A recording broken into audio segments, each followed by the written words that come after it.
Hello ladies and gents. Sa episode na ito ay magpapalit tayo ng water coolant temperature socket. Ito siya guys.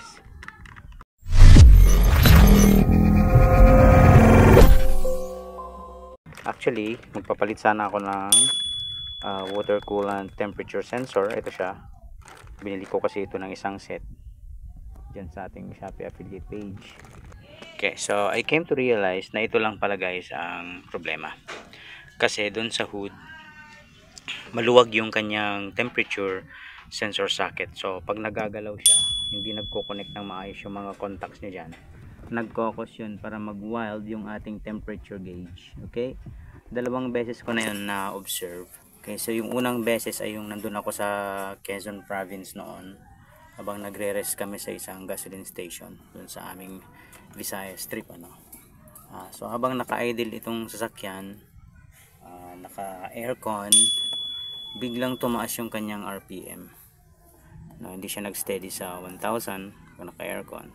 Bigla siyang tumaas hanggang doon sa 2,500, tapos bababa ng ganoon, tapos tumaas ulit.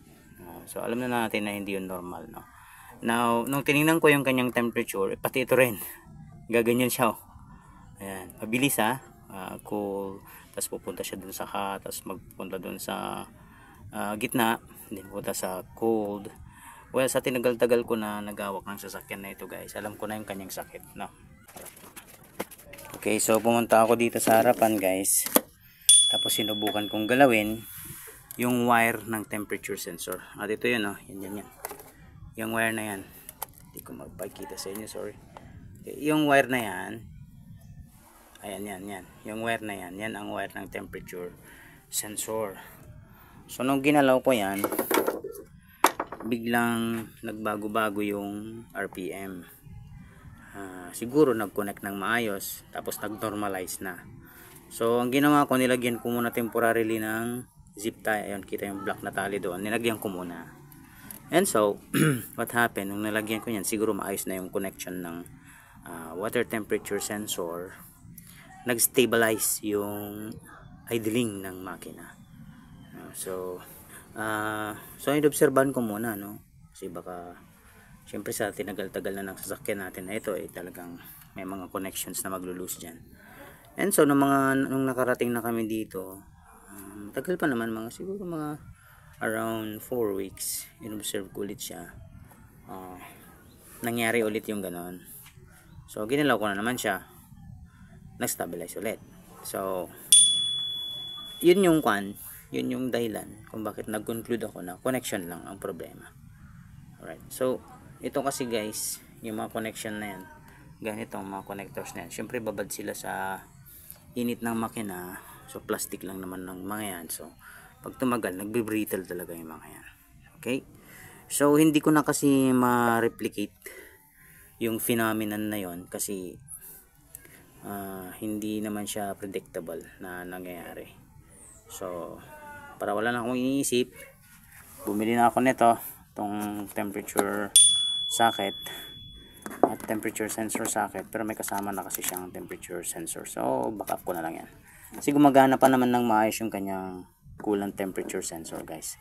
Pag nakakonect yung socket na ito ng maayos, yung socket na yun, pag nakakonect ng socket na yun ng maayos, wala naman akong problema sa sakyan. So pagka 5 minutes or 5 minutes nare-reach na niya yung kanyang operating temperature, yung idle niya nagno-normalize na. Yun nga lang, may mga time syempre, depende siguro sa mga dinadaanan kong mga lugar, pagka nalubak-lubak, syempre nagagalaw-galaw din siya. So nangyari, nagdi-disconnect siguro minsan, nagiging maluwag. So that's why hindi maganda yung bato niya doon sa computer, doon sa ating gauge panel.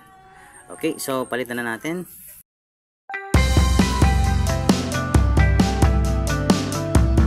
Alright, so para mapalitan natin yun, kailangan mo nating tanggalin ang ating engine cover, beauty cover na ito, kasi natatakpan siya, nandun siya.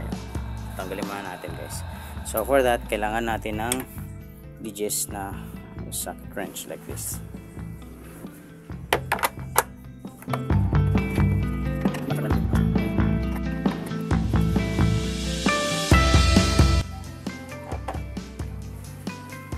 Okay, so natanggal natin yung engine cover. Ito yung ating sadya. Itong wire na to guys. Ito siya. Papansin nyo, nilagyan ko na yun ng tape guys. Para i-ano siya, i-waterproof. Kasi noon, may tumatapon kasi na langis dyan eh. Pero nung naayos na yung kanyang ano, yun yung cause ng overheat kasi nung nakaraan itong katabi niya, itong water coolant plug. Pero napalitan ko na yan ng brand new. Hindi ko alam kung na-vlog ko na ba sa inyo yun, pero alam ko hindi pa kasi part yun sa topic na overheating.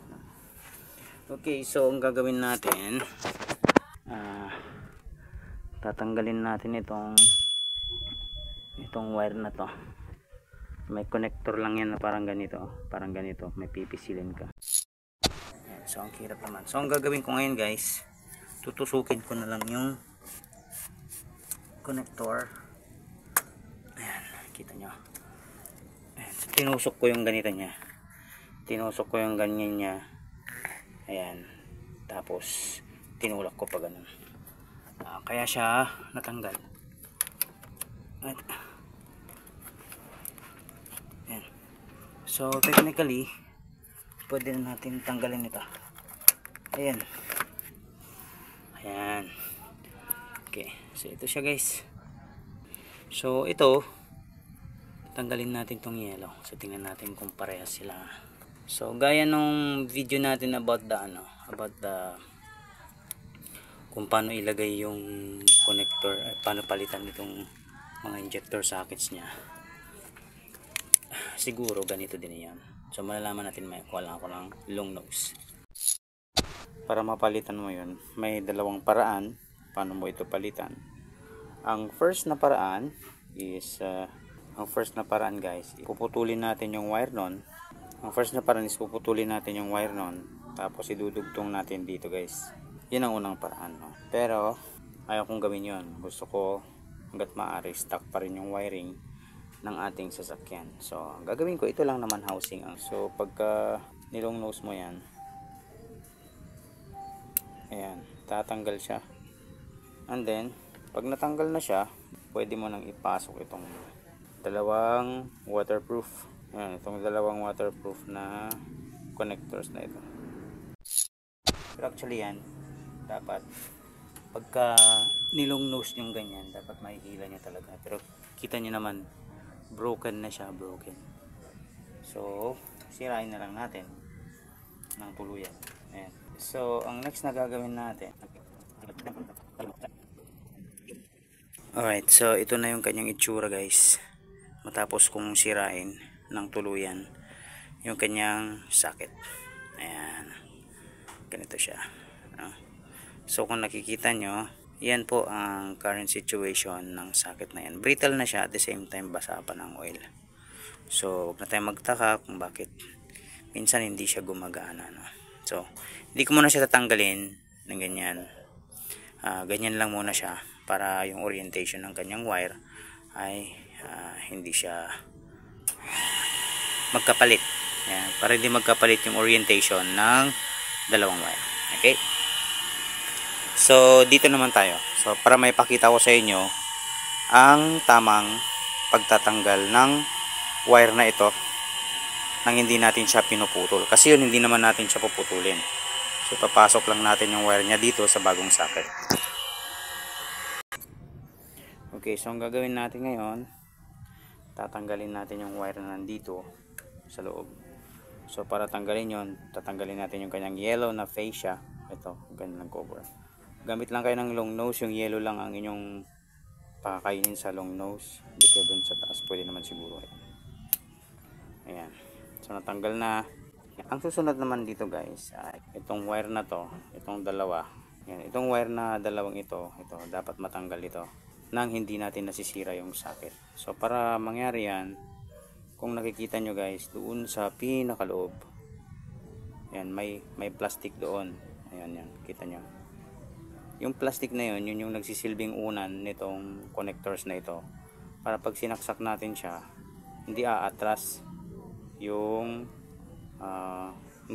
itong connector na ito. So yun yung parang nagiging sangga niya doon. At the same time, lock yan. Alright, so yan ang pipindutin natin ng patulak. So itutulak natin yan at the same time. Tinatry natin ihuhugutin itong wire sa likod niya. So tulak natin, dandan lang para hindi mabali. Pag tinutulak natin yung plastic sa loob, hinihila na rin natin yung wire dito sa likod. Yan, kita nyo. Ulitin natin yung isa naman ngayon. Tulak natin, tulak pataas habang hinihila yung wire. Ito na siya. Ayan. So tanggal na natin yung wire doon sa ating connector na ating binili. So ito lang ang ating kailangan dito, guys. So tandaan, ang orientation niya ay pag ganito. Okay. So ngayon naman, papalit na natin itong socket na to doon sa lumang socket. Okay, so dito naman sa luma, hihilain na natin yung kanyang socket na luma. Ayan. Ito na siya, guys. Ngayon, habang hindi pa natin binabalik, inspect natin kung maayos pa yung kanyang waterproofing. Maayos pa naman. So ang susunod natin gagawin ay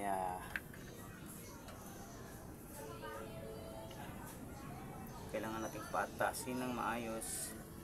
Pataasin natin ng konti yung kanyang connector dito. So ito yung bagong wire. Ito yung sinasabi kong patataasin natin ng konti. Kasi sa katagalan na sinasaksak natin ito doon, itong connector na lang ito, bumababa siya ng ganoon. So ang ginawa ko, tinutok ko siya sa bandang ilalim ng ganoon. Tinusok ko siya sa bandang ilalim. Nang sa ganoon ay tumaas ito. Yan ang ginawa ko doon kanina. Isasaksak na natin ngayon yung bagong socket doon sa lumang wire. So para isaksak naman yan, straightforward lang. Shoot mo lang yung dalawang wire doon sa loob. Yan. Shoot mo gently. Hanggang sa pumasok, mag-click-click yan, guys.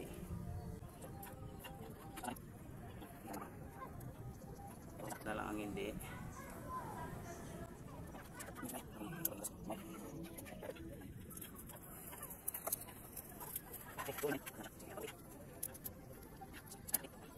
Kailangan pumasok yung kanyang waterproofing na rubber sa loob para sa ganun siguradong pasok na pasok siya. Ito ba yung ginawa ko? Ayan. So pumasok na siya. Kita nyo yung connectors natin doon, nakaupo na. So gagawin na lang natin doon, lalagay na lang natin yung kanyang front fascia. So babalik natin ng ganyan. Yan na siya. Yan. Okay, so ito na siya, guys. Yan, nailagay na natin yung kanyang socket nang hindi tayo nagpuputol ng wire. Ito naman yung luma. Ayan, yan yung luma. Palitan na siya ng bago. Ayan. Ngayon ang gagawin na lang natin, babalik na lang natin yung kanyang insulation. Tapos lalagyan natin ng panibagong electrical tape. Nang sa ganun ay maging maayos yung kanyang connection.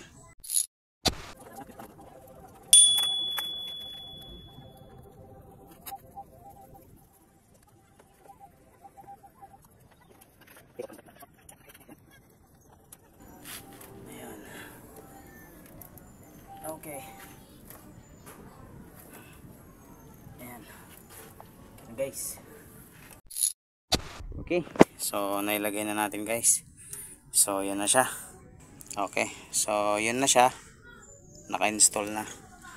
Hindi ko kasi maisilip tong aking cellphone doon mismo. Kasi masyadong makipot yung kanyang socket area. So, at least nakalagay na. Ayan. Ngayon malalaman na natin kung gumagana ba yung ating fix. Ayan siya guys. So pwede natin panda rin.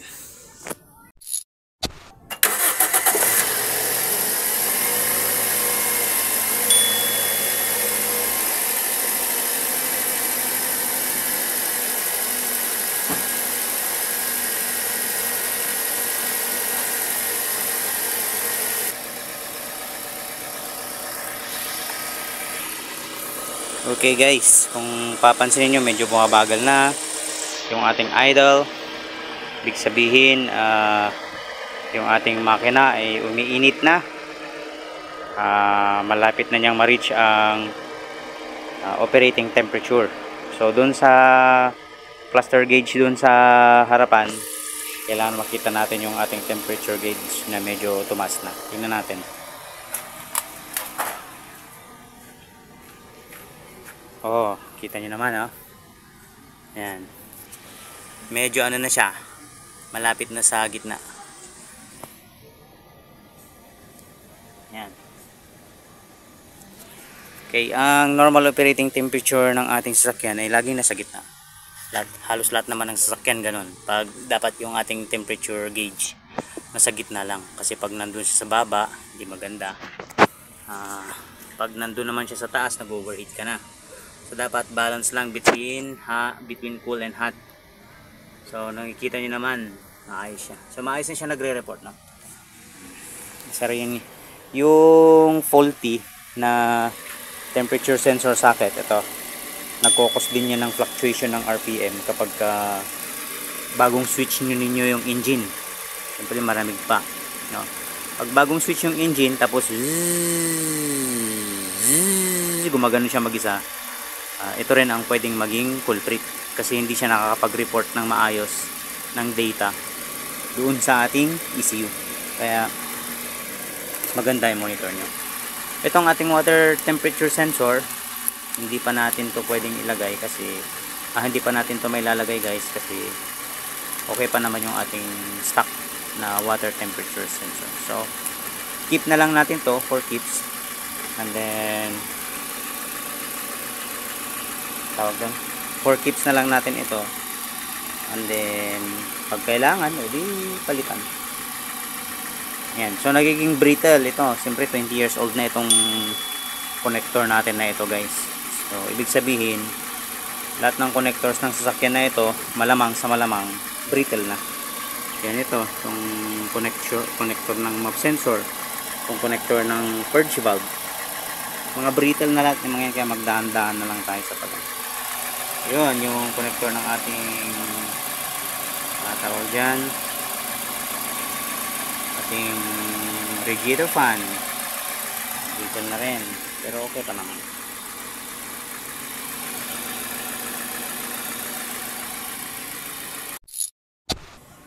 Yan, malapit na sa ating operating temperature. Yan, sa gitna na. Then bababa na yung ating RPM, magiging ano yan, around 900.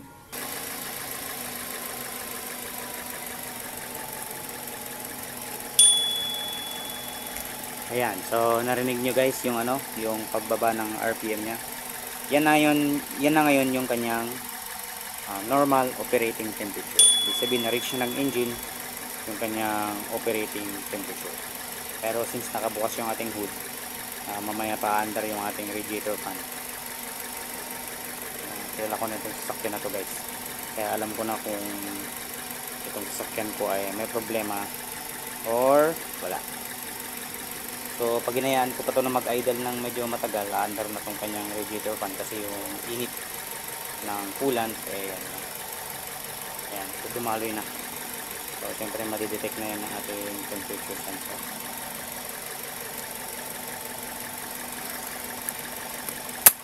Tingnan natin yung temperature sa loob. Ayan, so mga isang guhit na lang siguro na-reach na niya yung kanyang normal temperature. Ayan. Tapos yung ating RPM dito na siya sa around 800. Ayan. Hindi na nagpa-fluctuate yung kanyang RPM. Kaya pagka mayroon ka talagang sasakyan na luma, dapat maging sensitive. Kasi pag hindi natin inagapan niya, kakaroon pa ng mas malaking sira, di mas malaking pera ang mga gastos.